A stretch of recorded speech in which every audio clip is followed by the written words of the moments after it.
તમારા ખભામાં કે ગરદનમાં દર્દ થાય છે, જો એવું થઈ રહ્યું છે તો તમારા માટે આ ખતરાની ઘંટી છે. વધારે મોબાઈલ ફોનનો ઉપયોગ કરવાના કારણે તમે ધીમે ધીરે ટેક્સ્ટ-નેક સિન્ડ્રોમનો શિકાર થઈ રહ્યા છો. ત્યારે આપણે પહેલાં તો તે કેટલું જોખમી છે એ સમજીએ અને પછી તેના ઉપાય શું છે એના પર પણ ફોકસ કરીશું. તો સૌથી પહેલાં તો એ જાણી લઈએ કે કેટલું જોખમી છે.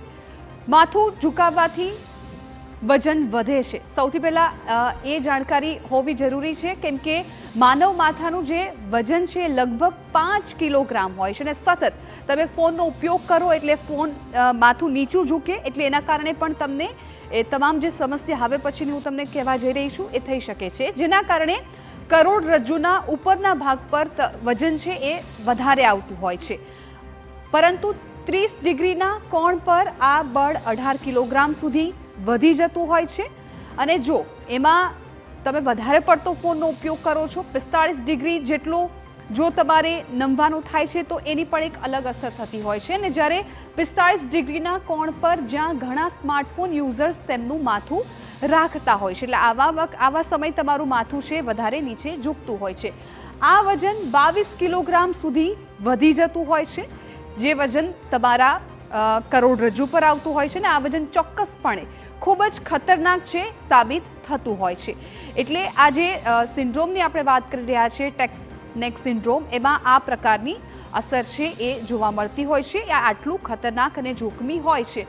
હવે ખાસ તો એ જાણવું પણ જરૂરી છે, જો અત્યાર સુધી કોઈએ આ પ્રકારે ફોનનો ઉપયોગ કર્યો હોય અને તેમને આ બીમારી હોય, આ લક્ષણો દેખાતા હોય તો પછી કઈ રીતે સારવાર કરવી. કસરતની વાત કરીએ તો કસરતથી રાહત મળી શકે છે. વર્કઆઉટમાં રોજ ગરદન અને ખભાની સાથેની કસરત તમે જો કરતા રહેશો તો એનાથી તમને થોડી રાહત મળશે. આ સાથે વર્કઆઉટની સાથે સાથે અન્ય જો કસરતો તમે કરો છો તો એનાથી પણ તમને ફાયદો રહેશે. જેમ કે સીધા ઊભા રહો, હાથની આંગળીની મદદથી ગરદનની નસને દબાવો. આ એક એક્સરસાઇઝ કરવાથી પણ તમને ઘણી રાહત મળશે અને આનો જે ફાયદો છે તમને લાંબા સમય ધીમે ધીમે ખ્યાલ આવતો જશે.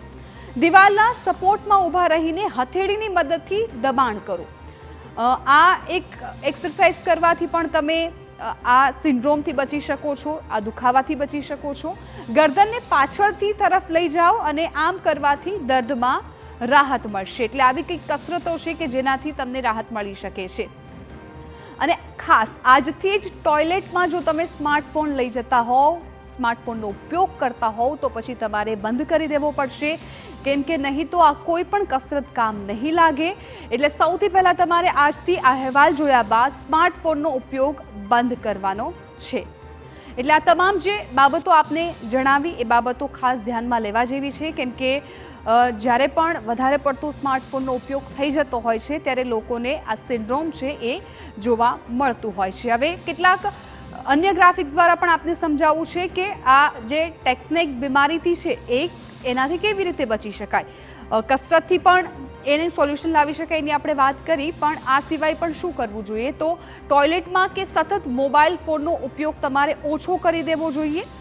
બને શક્ય હોય તો તમારે ટોયલેટમાં ફોન ના જ લઈ જવો જોઈએ, પરંતુ જો તમે વધારે એનાથી ટેવાઈ ગયા છો તો પછી ધીમે ધીમે એ ટેવ તમારે ઓછી કરવી જોઈએ.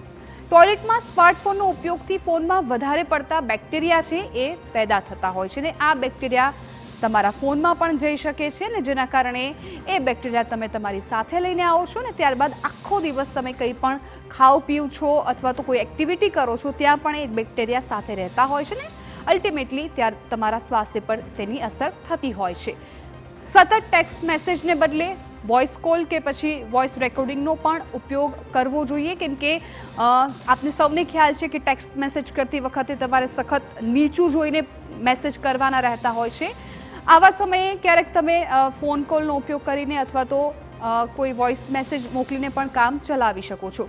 લેપટોપ પર જો તમે કામ કરતા હોવ તો પછી તમારે થોડી વારે બ્રેક લેવો પણ જરૂરી બની રહે છે, કેમ કે એક જ ધારું બેઠું રહેવું પણ તમારી ગરદન માટે પણ હાનિકારક છે, તમારા કમર માટે પણ હાનિકારક છે. એટલે તમે જો લેપટોપ પર કામ કરતા હોય, કામ કરવું જરૂરી છે. 8 કલાક જો કામ કરતા હોવ તો પછી તમારે વચ્ચે થોડો બ્રેક લઈ લેવો જરૂરી છે.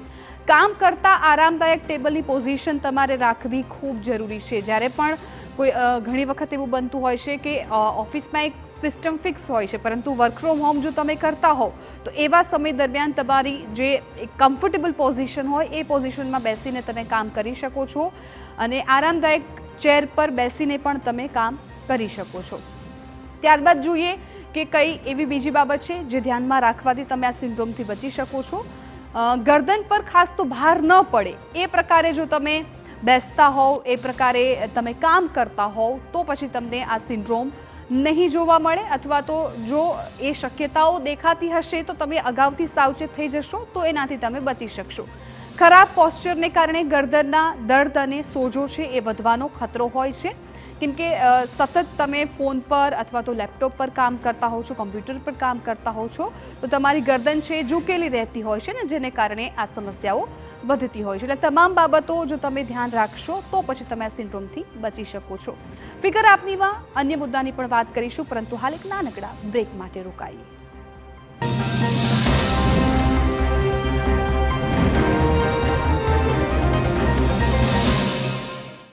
આપણી જમીન આપણી ઓળખ.